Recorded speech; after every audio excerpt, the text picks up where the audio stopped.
Cristiano Ronaldo পৃথিবীর প্রায় 1 বিলিয়নের বেশি লোক যাকে অনুসরণ করে।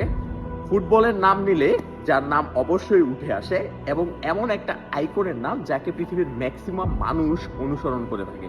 2019 সালে একটা রিপোর্টার তাকে জিজ্ঞেস করে যে আপনার এরকম এক্সট্রিম লেভেলের সফলতার গল্প কি, আপনি কি এমন করে থাকেন যার কারণে আপনি পৃথিবীর সবার থেকে আলাদা।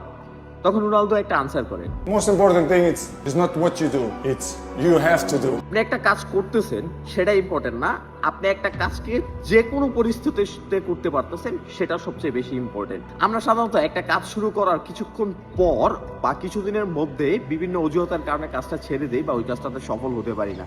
সফল হয়ে গেলেও ওইভাবে সফল হতে পারি না যেটা আমরা চাচ্ছিলাম। এর মেইন রিজন হচ্ছে কাজটাকে আমরা যে কোনো মূল্যে হাসিল করব বা যে কোনো মূল্যে এটাকে সফলতা পরিস্থিতিতে নিয়ে যাব, সেই অধ্যাবসায়টা আমাদের মধ্যে চর্চা নেই।